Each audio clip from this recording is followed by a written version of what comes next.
میں حدیث رسول لایا ہوں، لو مدینے کا پھول لایا ہوں۔ الحمدللہ رب العالمین والصلاة والسلام علی سید المرسلین وعلی آلہ واصحابہ اجمعین، اما بعد فاعوذ باللہ من الشیطان الرجیم، بسم اللہ الرحمن الرحیم۔ الصلاة والسلام علیک یا رسول اللہ وعلی آلک واصحابک یا حبیب اللہ۔ الصلاة والسلام علیک یا نبی اللہ وعلی آلک واصحابک یا نور اللہ۔ نبی رحمت صلی اللہ تعالی علیہ وآلہ وسلم ارشاد فرماتے ہیں، زینوا مجالسکم بالصلاۃ علی فإن صلاتکم علی نور لکم یوم القیامہ۔ اپنی محفلوں کو مجھ پر درود پاک پڑھ کر آراستہ کرو، اس لیے کہ یہ درود پاک پڑھنا قیامت کے دن تمہارے لیے نور ہوگا۔ صلو علی الحبیب صلی اللہ تعالی علی محمد صلی اللہ تعالی علیہ وآلہ وسلم۔ FGN چینل کے ناظرین، ایک بار پھر حدیث پاک کی خوشبوئیں، حدیث پاک کی مہک پھیلاتا ہوا یہ پیارا سلسلہ درس حدیث لیے حاضر خدمت ہوتے ہیں۔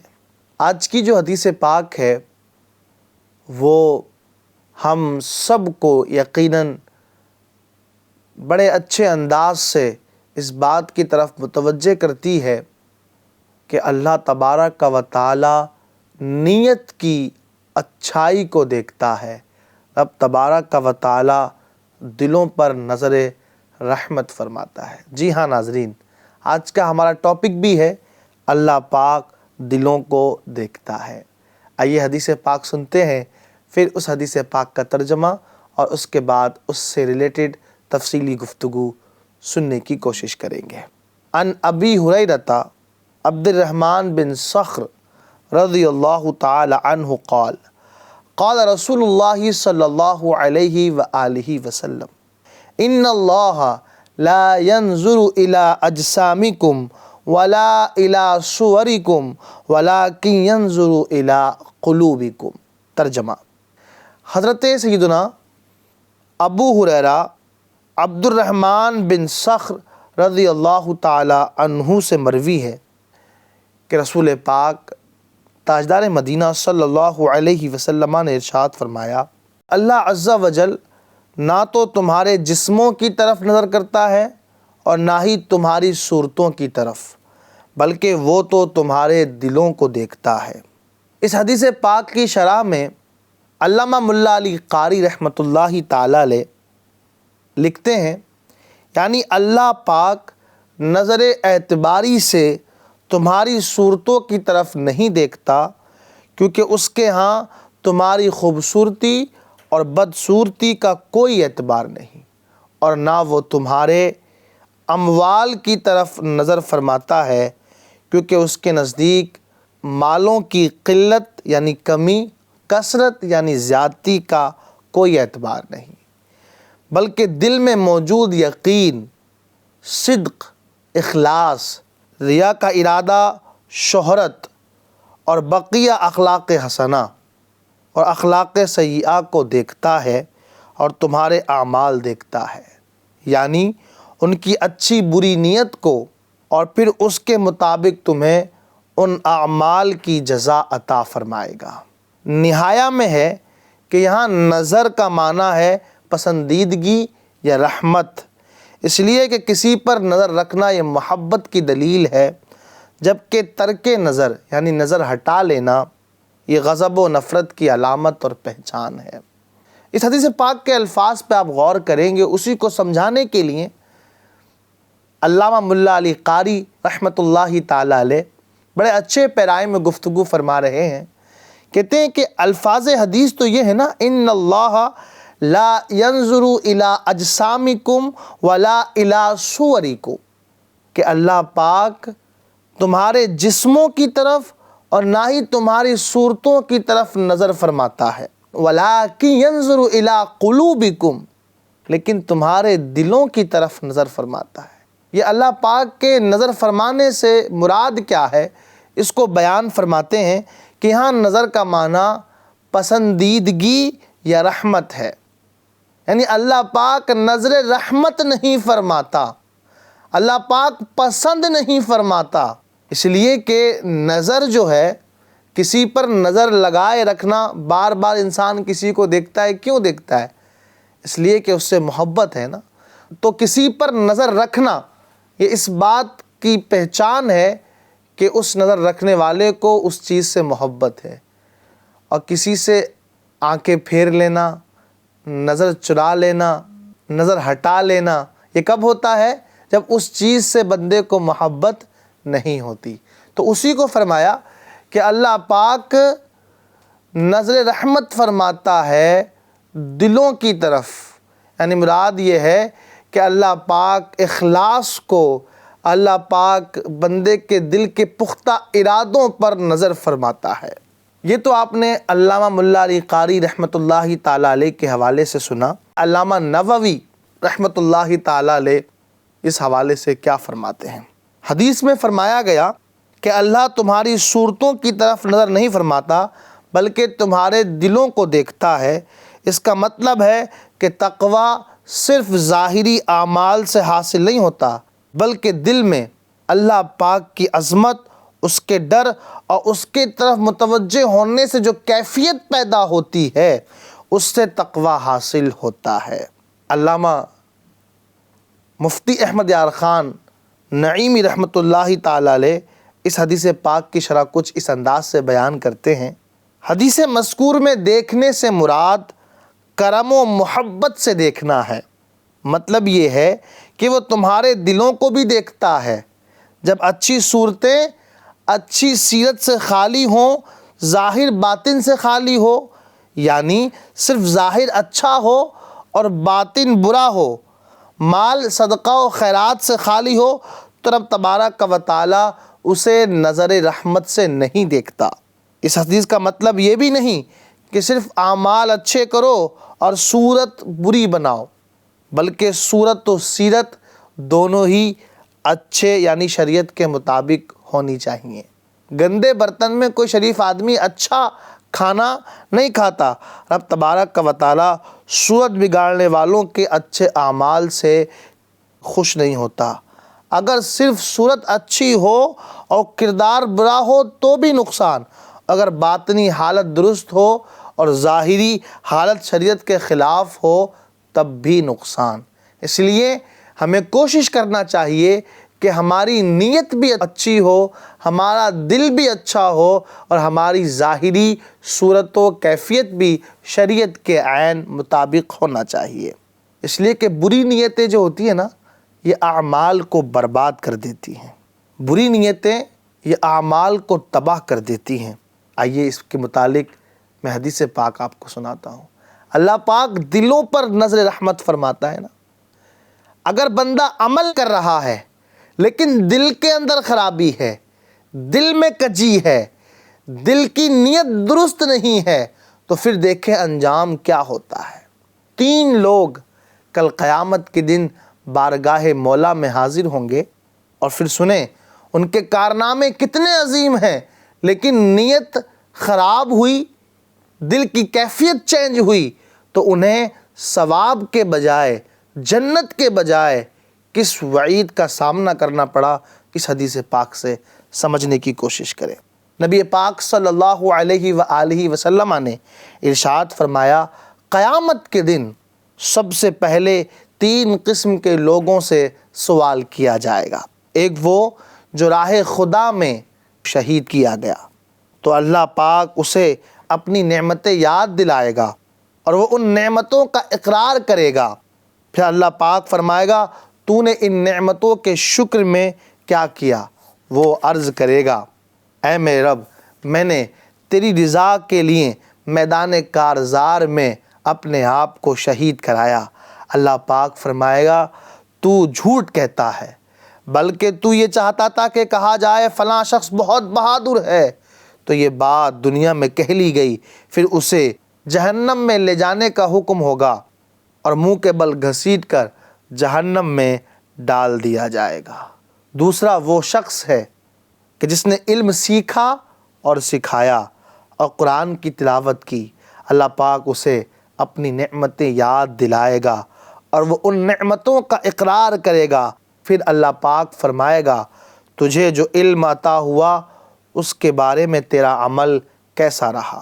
وہ عرض کرے گا اے میرے رب، میں نے علم سیکھا اور دوسروں کو سکھایا اور تیری رضا کے لیے قرآن کی تلاوت کی۔ اللہ پاک ارشاد فرمائے گا تو نے جھوٹ کہا، بلکہ تو نے اس لیے علم سیکھا تھا کہ لوگ کہیں کہ فلاں شخص عالم ہے، اور تو نے قرآن اس لیے پڑھا تاکہ کہا جائے کہ فلاں شخص قرآن کا قاری ہے۔ یہ بات دنیا میں کہہ لی گئی، پھر اسے جہنم میں لے جانے کا حکم ہوگا اور اسے منہ کے بل گھسیٹ کر فرشتے جہنم میں ڈال دیں گے۔ تیسرا شخص وہ ہوگا جسے اللہ پاک نے بہت وسعت اور بہت مال عطا کیا تھا، اللہ پاک اسے اپنی نعمتیں یاد دلائے گا، وہ ان نعمتوں کا اقرار کرے گا، پھر اللہ پاک فرمائے گا تو نے اس کے شکر میں کیا کیا؟ وہ عرض کرے گا اے میرے رب، میں نے کوئی ایسا موقع نہ چھوڑا جس میں تجھے خرچ کرنا پسند ہو اور میں نے تیری رضا کے لیے خرچ نہ کیا ہو، یعنی ہر جگہ تیری رضا کے لیے میں نے خرچ کیا۔ اللہ پاک فرمائے گا تو جھوٹ کہتا ہے، بلکہ تو یہ چاہتا تھا کہ کہا جائے کہ فلاں شخص بہت سخی ہے، بہت سخاوت کرنے والا ہے، تو تجھے یہ دنیا میں کہہ لیا گیا، پھر اسے جہنم میں لے جانے کا حکم ہوگا اور منہ کے بل گھسیٹ کر جہنم میں ڈال دیا جائے گا۔ FGN چینل کے ناظرین، آپ نے دیکھا کہ 3 شخصوں نے نیک عمل کیے، اعمال اچھے ہیں۔ ایک تو اللہ کی راہ میں اپنی جان تک دے دیتا ہے، دوسرا وہ ہے جس نے خود بھی علم سیکھا اور لوگوں کو سکھایا بھی، اور تیسرا وہ ہے کہ جس نے اپنا مال اللہ کی بارگاہ میں خرچ کیا۔ لیکن نتیجہ کیا ہے؟ رزلٹ کیا ہے؟ رزلٹ یہ ہے کہ تینوں کے تینوں کو گھسیٹ کر جہنم میں ڈال دیا گیا۔ کیوں؟ وہ حدیث پاک کے شروع میں آپ نے سنی نا، لَٰكِن يَنظُرُ إِلَىٰ قُلُوبِكُمْ، لیکن اللہ پاک تمہارے دلوں کی طرف نظر فرماتا ہے۔ اگر نیت اچھی نہیں ہے، کام میں اخلاص نہیں ہے، عمل بظاہر اچھا ہے لیکن دل کی کیفیت چینج ہے، تو پھر اچھا عمل بھی یہ جہنم سے بچا نہیں سکتا۔ اس لیے عمل بھی اچھا ہو اور دل کی کیفیت بھی ستھری ہو، پھر جب یہ دونوں چیزیں آپس میں کمپائل ہوتی ہیں، ملتی ہیں، تو پھر اس کے نتیجے میں امید ہے کہ رب تبارک و تعالی جنت عطا فرمائے گا۔ یہ حدیث جب حضرت امیر معاویہ رضی اللہ تعالیٰ عنہ نے سنی نا، تو آپ اتنا روئے، قریب تھا کہ آپ کی روح آپ کے بدن سے نکل جاتی۔ اور پھر ارشاد فرمایا کہ اللہ پاک نے بالکل سچ فرمایا ہے، من کان یرید الحیات الدنیا وزینتها نوفی الیہم اعمالہم فیہا وہم فیہا لا یبخسون۔ جو دنیا کی زندگی اور آرائش چاہتا ہو، ہم اس میں ان کا پورا پھل دے دیں گے اور اس میں کمی نہ دیں گے۔ FGN چینل کے ناظرین، اس لیے کوشش ہونی چاہیے کہ کام کرنے سے پہلے اچھی نیت کر لیں، اور نیت صرف زبان سے نیت نہیں ہوتی، نیت اصل میں دل کے پختہ ارادے کو کہا جاتا ہے۔ اس لیے معاملہ بڑا انتہائی تشویشناک ہے۔ آپ نے دیکھا کہ ریاکار شہید کی جان بھی چلی گئی اور آخرت بھی برباد ہو گئی، اور بروز قیامت اس سے کہا جائے گا کہ اللہ کی راہ میں جاننے سے تیرا مقصود اسلام کی سربلندی نہیں بلکہ اپنی تعریف تھی، لہٰذا دنیا میں تیری خوب واہ واہ ہو گئی اور تجھے تیرے اللہ کی راہ میں جانے کا بدلہ دنیا میں مل گیا۔ اسی طرح عالم نے علم دین سیکھنے میں کتنی مشقتیں برداشت کی، سب رائے گاں ہو گئیں اور ایسی مصیبت ملی کہ سب سے پہلے جہنم میں نہایت ذلت کے ساتھ گھسیٹ کر پھینکا جائے گا۔ جہنم کی گہرائی آسمان و زمین کے فاصلے سے کروڑوں گنا زیادہ ہے۔ اللہ عز و جل کی پناہ، عالم سے کہا جائے گا کہ تیری یہ ساری محنت خدمت دین کے لیے نہ تھی بلکہ علم کے ذریعے عزت و مال کمانے کے لیے تھی، وہ تجھے دنیا میں حاصل ہو گئی، اب ہم سے کیا چاہتا ہے۔ اسی طرح ریاکار سخی کا حال ہوگا کہ مال بھی گیا اور جہنم کا عذاب بھی مقدر ہوا۔ اگرچہ عالم دین، شہید اور سخی ان تینوں کا مقام بہت بلند ہے، لیکن جب نیت میں خرابی ہو تو صرف اور صرف خسارہ ہی خسارہ ہے۔ حدیث مذکور میں تینوں کے عمل میں اخلاص نہ ہونے کی وجہ سے انہیں جہنم میں ڈال دیا گیا۔ اگر طلبہ ہمارے اس سلسلے میں شریک ہیں، اسٹوڈنٹس ہمارے اس پروگرام کو دیکھ رہے ہیں، تو کوشش کریں علم دین سیکھیں، لیکن اپنی نیتوں پر بھی غور کریں۔ جہاں عالم دین کے بے شمار، جہاں عالم دین کے بہت فضائل بیان کیے گئے ہیں، وہاں اس حدیث پاک کو بھی اپنی نگاہوں کے سامنے رکھیں کہ علم دین سیکھنا یہ دنیاوی جاہ و جلال، مال و منال اور پیسہ کمانے کے لیے نہ ہو، بلکہ علم دین صرف اور صرف اللہ کی رضا کے لیے ہو۔ وہ ہمارے بھائی جو اللہ کی راہ میں مال خرچ کرتے ہیں، جو اللہ کی راہ میں صدقات و خیرات خوب کرتے ہیں، لیکن خواہش ہوتی ہے کہ پوسٹر میں میرا نام آئے، خواہش ہوتی ہے کہ اس پروگرام کو آرگنائز کر کے میرے نام کا چرچا لوگوں میں ہو جائے، خواہش ہوتی ہے کہ لوگ کہیں کہ فلاں تو بڑا سخی ہے، فلاں تو بڑا اللہ کی راہ میں خرچ کرنے والا ہے۔ اگر یہ خواہش دل میں ہے نا، تو پھر مال خرچ کرنے سے پہلے اپنے دل کی اصلاح کر لینی چاہیے۔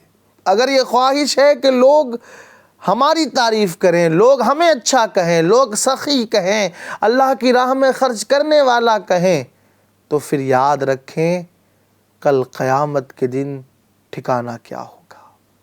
اس لیے اللہ پاک کی بارگاہ میں نیک عمل بھی پیش کریں اور اپنے دل کی کیفیت کو بھی درست رکھیں۔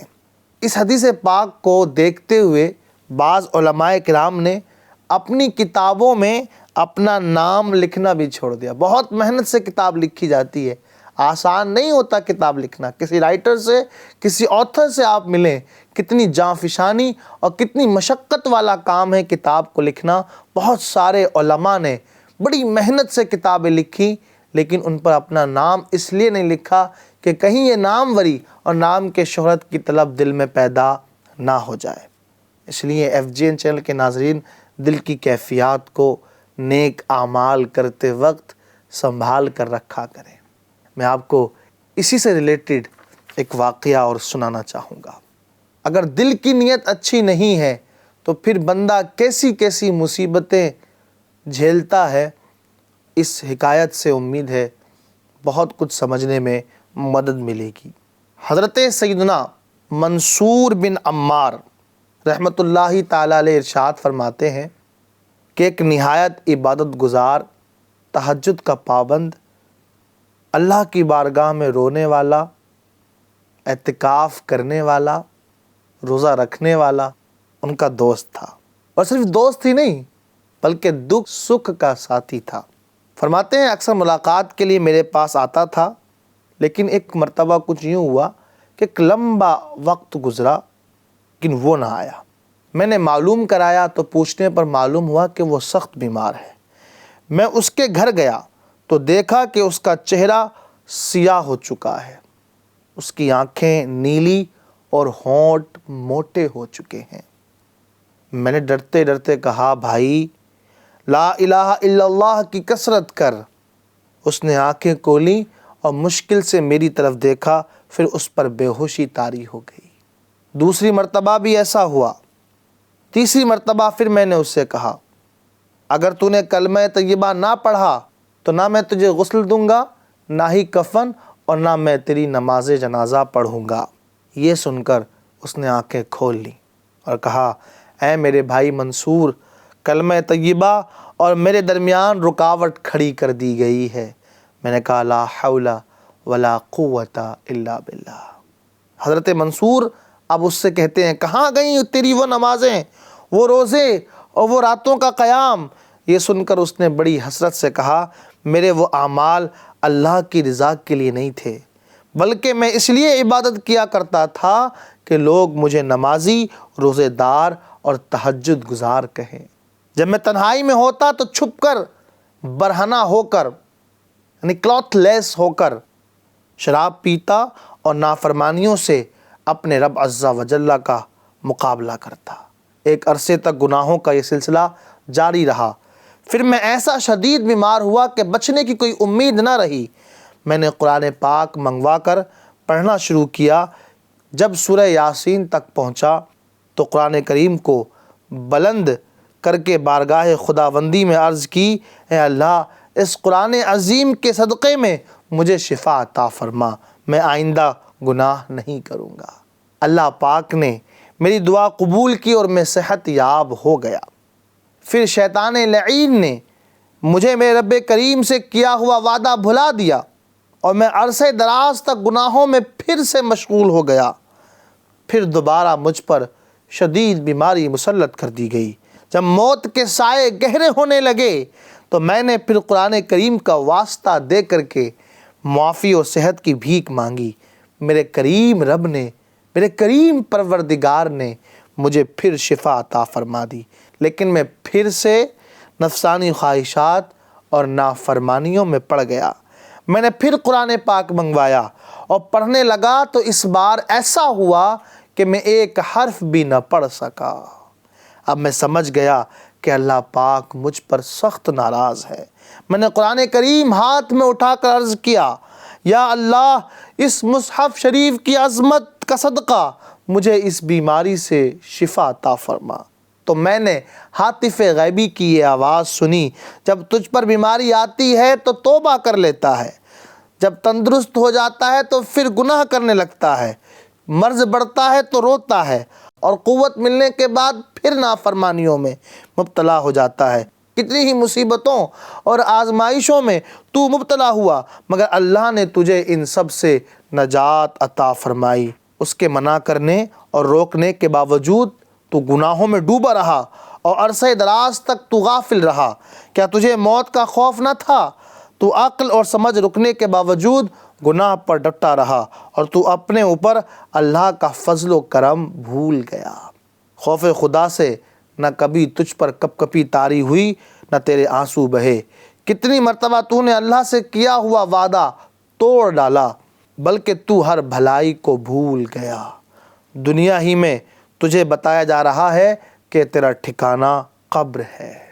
FGN چینل کے ناظرین، آپ نے سنا، بلکہ ان الفاظ کو آپ جو ہاتف غیبی کی طرف سے اس کو پکارے گئے ان کو ریپیٹ کریں اور بار بار سننے کی کوشش کریں۔ میں ریپیٹ کر کے پیش کرتا ہوں۔ ہاتف غیبی سے آواز اس طرح آئی کہ جب تجھے بیماری آتی ہے تو تو توبہ کر لیتا ہے، جب تندرست ہو جاتا ہے تو پھر گناہ کرنے لگتا ہے، مرض کی شدت بڑھتی ہے تو تو روتا ہے، اور قوت ملنے کے بعد نافرمانیوں میں مبتلا ہو جاتا ہے۔ ہم بھی اپنے اوپر غور کریں، ایسا ہے نہیں ہمارے ساتھ؟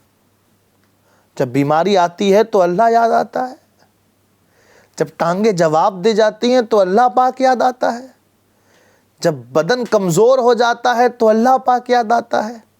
لیکن جب اللہ نے صحت دی ہوتی ہے، جب اللہ پاک نے ٹانگوں میں جان دی ہوتی ہے، ٹانگیں مضبوط ہوتی ہیں، صحت ہوتی ہے، تو اللہ پاک یاد نہیں آتا۔ اس لیے کوشش کیا کریں کہ صحت کے وقت میں اللہ پاک کی نعمت کا شکر بھی ادا کریں اور اللہ پاک کی نافرمانیوں سے اپنے آپ کو بچا کر کے رکھیں۔ حضرت سیدنا منصور بن عمار فرماتے ہیں، اللہ کی قسم، اس کی باتیں سن کر میں زار و قطار روتا ہوا واپس پلٹا۔ گھر پہنچنے سے پہلے مجھے خبر ملی کہ اس کا انتقال ہو گیا۔ ہم اللہ عز و جل سے حسن خاتمہ کی دعا کرتے ہیں، کیونکہ بہت سے روزے دار اور راتوں کو قیام کرنے والے برے خاتمے سے دو چار ہو گئے۔ توبوا الی اللہ، استغفر اللہ ربی من کل ذنب و اتوب الیہ۔ لیکن ایک اہم مسئلہ یاد رکھیے، اگر کوئی مسلمان مرتے وقت کلمہ نہ پڑھ سکے یا معاذ اللہ اس کی زبان سے کوئی کفر یا کلمہ نکل جائے، پھر بھی اس پر دائرہ اسلام سے باہر نکلنے کا حکم نہیں لگایا جائے گا۔ ہو سکتا ہے کہ موت کی سختی کی وجہ سے اس کی زبان سے ایسے الفاظ بلا قصد نکلے ہوں، یعنی بغیر ارادے کے نکلے ہوں۔ صلو علی الحبیب صلی اللہ تعالی علی محمد صلی اللہ تعالی علیہ وآلہ وسلم۔ آج کے اس ایپیسوڈ سے ہمیں سیکھنے کو ملا، اس حدیث پاک کی تشریح و وضاحت سے ہمیں سمجھنے کو ملا کہ ہمیں نیک اعمال بھی کرنا ہے اور نیک اعمال کے ساتھ ساتھ اپنی نیت کو بھی درست رکھنا ہے، دل کی کیفیت کو بھی اس طرح رکھنا ہے کہ نیک اعمال کا مقصد صرف اور صرف اللہ کی رضا ہو۔ رب تبارک و تعالی ہمیں نیک کام کرنے کے ساتھ ساتھ اچھی اچھی نیتیں صدق دل کے ساتھ کرنے کی توفیق عطا فرمائے۔ FGN چینل دیکھتے اور دکھاتے رہیے۔ صلو علی الحبیب صلی اللہ تعالی علی محمد صلی اللہ علیہ وسلم۔ میں حدیث رسول اللہ ہوں، لو مدینہ